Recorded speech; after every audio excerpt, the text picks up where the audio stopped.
솔로몬 왕이 여호와 하나님께 일천 번제를 드렸더니 그 밤에 하나님께서 솔로몬에게 나타나셔서 내가 너에게 무엇을 줄꼬 합니다. 그때에 솔로몬이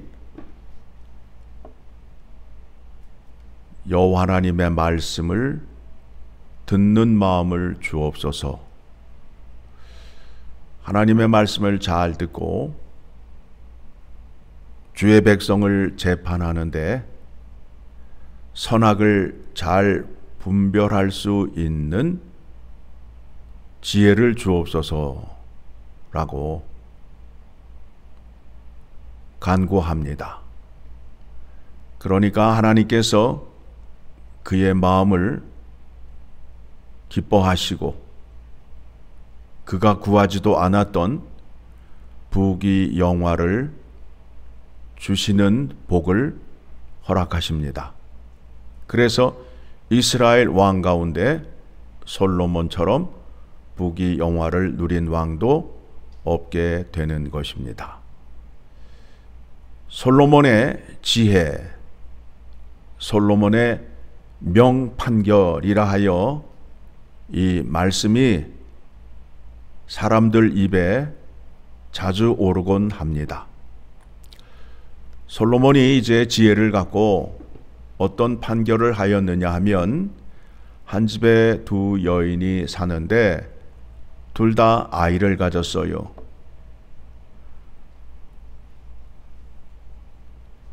첫 번째 여인이 아이를 낳고 사흘 후에 둘째 여인이 아이를 낳게 됩니다. 그런데 나중에 난 여인이 잠버릇이 나빠서 자기 아이를 깔고 자서 그 아이가 죽게 되었습니다.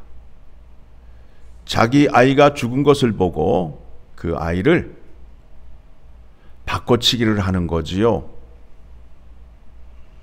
그런데 첫 번째 여인이 아침에 일어나서 보게 되니까 아이가 죽었는데 자세히 보니 자기 아이가 아니에요. 그 억울함을 들고 솔로몬 왕 앞에 나오게 되는 겁니다. 그래서 서로 주장을 하게 되는 거죠.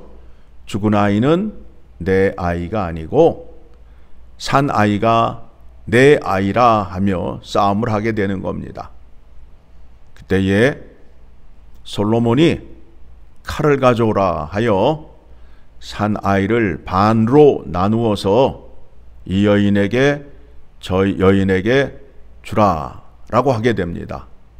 그때에 진짜 엄마는 죽이지 말고 저 여인에게 주소서. 그런데 가짜 엄마는 반으로 나누어서 내 것도 되지 말고 저 사람 것도 되지 말게 해달라라는 부탁을 하게 됩니다. 그때 솔로몬이 판결하기를 이 아이를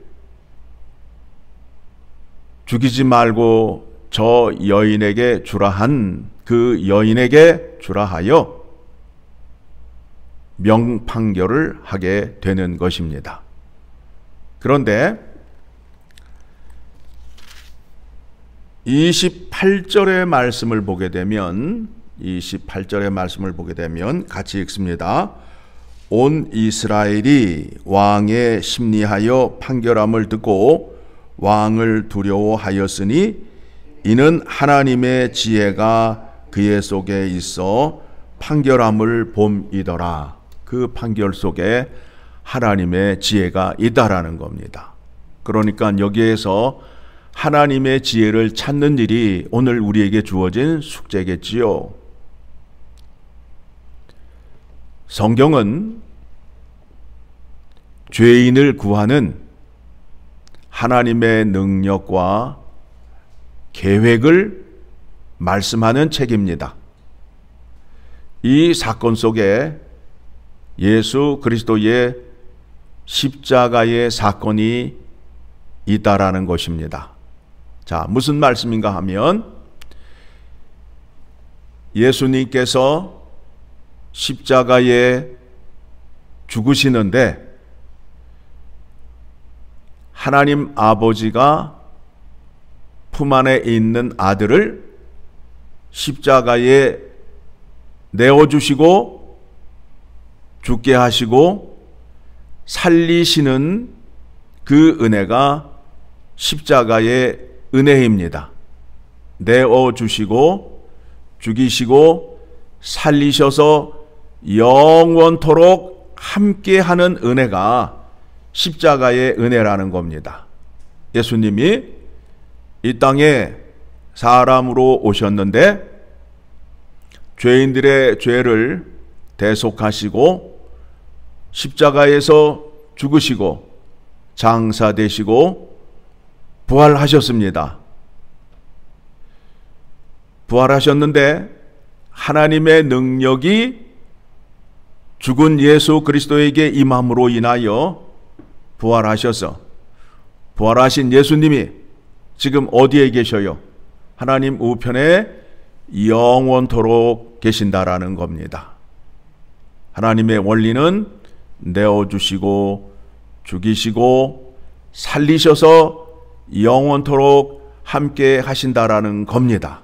자, 이것을 고린도전서 1장 18절의 말씀을 보게 되면 십자가의 도는 하나님의 능력이라. 세상 사람들은 이해하지 못해요. 그런데 그 속에 하나님의 지혜와 능력이 있다라는 겁니다. 고린도전서 1장 18절의 말씀을 보게 되면 십자가의 도가 멸망하는 자들에게는 미련한 것이요 구원을 받는 우리에게는 하나님의 능력이라. 하나님의 능력이라. 자, 한 군데 더 찾아봅니다. 그 앞에 로마서 4장 25절의 말씀을 보게 되면 같이 읽습니다. 예수는 우리가 범죄한 것 때문에 내줌이 되고 또한 우리를 의롭다 하시기 위하여 살아나셨느니라. 하나님께서 일하시는 방식을 우리가 알아야 됩니다. 자, 이 말씀을 이제 죽는 것으로는 이해가 되는데 살아있는 동안 우리가 지금 살아서 하나님 말씀 앞에 있는데 살아있을 때는 이 믿음의 원리를 어떻게 적용하여야 하는가에 대한 생각을 하셔야 됩니다. 예수님께서 말씀하시기를 너희가 나를 따르려면 날마다 자기의 십자가를 지고 나를 따르라는 말씀을 하셨어요. 그 말씀이 무슨 말씀일까요? 날마다 나무로 만든 나무 십자가를 어깨에 메고 따르라는 겁니까? 그게 아니라 십자가의 길은 하나님 앞으로 나아가는 길인데 그 길에는 자기의 생각과 자기의 고집과 자기의 것이 필요 없다라는 겁니다. 모세가 광야에서 떨기나무에 불이 붙은 것을 보았어요.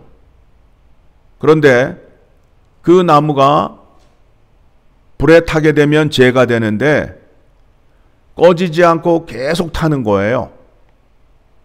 그래서 이상하다 싶어서 가까이 가서 보니까 하나님의 음성이 들립니다.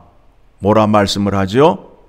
내가 선 곳은 거룩한 곳이니 내 신을 벗으라. 무슨 얘기예요?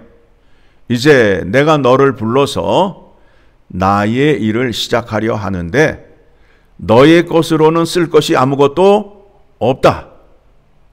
내 것으로 하겠다라는 의미가 되는 거예요. 십자가의 길을 가는 데 있어서 우리의 것을 필요로 하지 않아요. 무엇을 요구하는 거죠?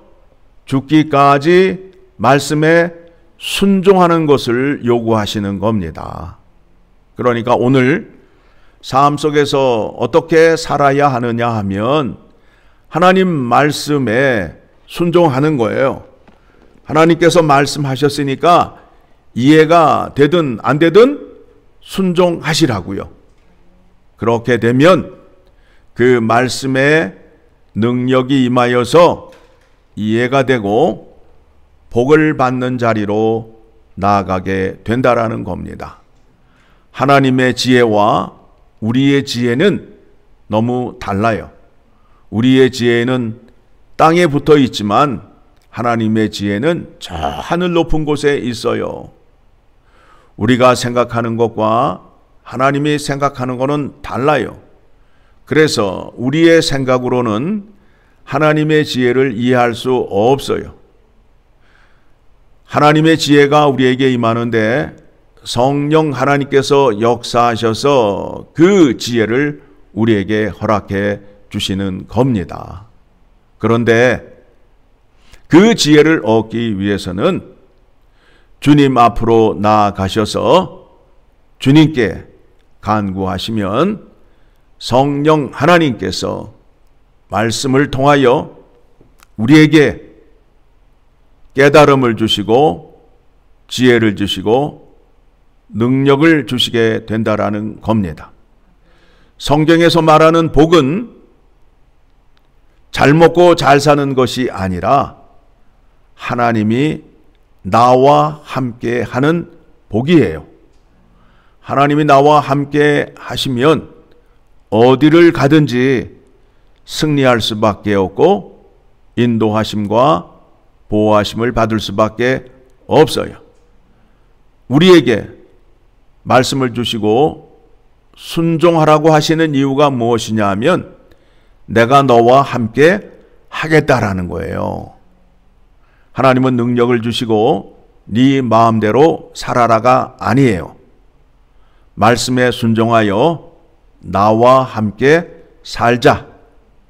그러면 내가 너에게 나의 모든 것을 맡기고 너를 통하여 영광을 얻겠다라는 것이 하나님이 허락하신 지혜요 믿음이라는 겁니다. 오늘 말씀을 통해서 하나님의 믿음의 원리를 잘 이해하시면 됩니다.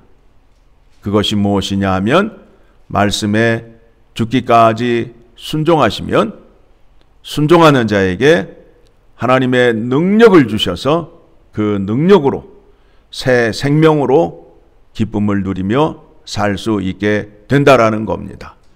이와 같은 은혜가 여러분에게 충만하기를 간절히 소망합니다.